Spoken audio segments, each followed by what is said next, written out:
Paulsen here. Today we're going to talk about tripods and what we are going to look for when we buy one.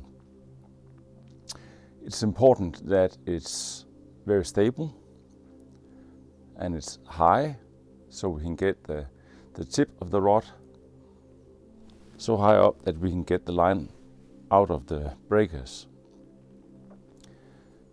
The reason for that, it is easy to see if there's a small bite from a fish. Another thing that you should consider when you buy a tripod is that it is versatile. For example, that you can adjust the legs up and down depending on the surface you are on.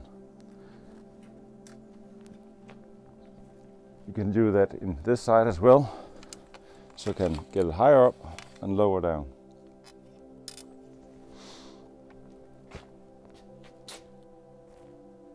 Stability is the key, because if it ain't stable here, you cannot see any bites. So it should be quite rigid. There's even some tripods that has a plastic leg locking kit here, but I'll still suggest that you get the metal one. Here's a metal one, and then you have a plastic head. This one is a discontinued one, and I had to rebuild it to make it stable. It wasn't good enough. I have also put some extra things on it. For example, I have foam here where the rod is resting, so I don't get scratches on my rods. Yeah, I just have some bicycle tubing cut up and I put it over here. And for added security, I always put two over if I have to transport the tripod. So if something breaks, then it locks down. Here you see the leg locking kit. Here I can mount a cup holder.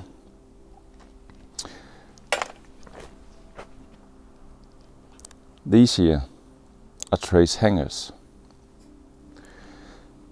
And this here is something I also put on extra. It is so I can keep track of which rod have been out the longest time.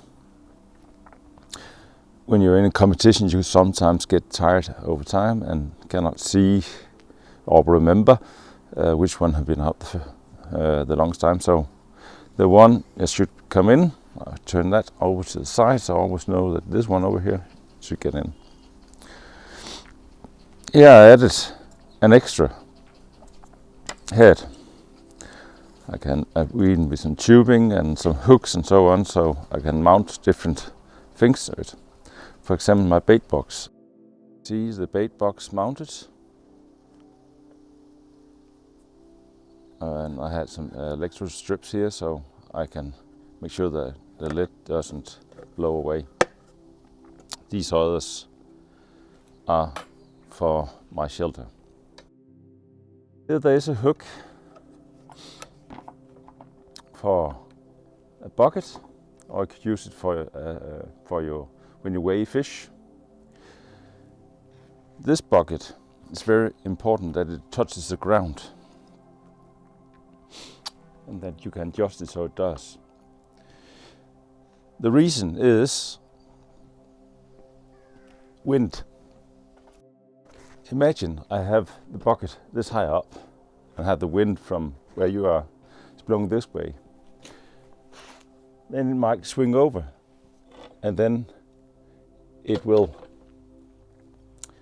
get out the center of gravity, and then it will even pull the rods over and down to the side. So always make sure that the bucket is on the ground.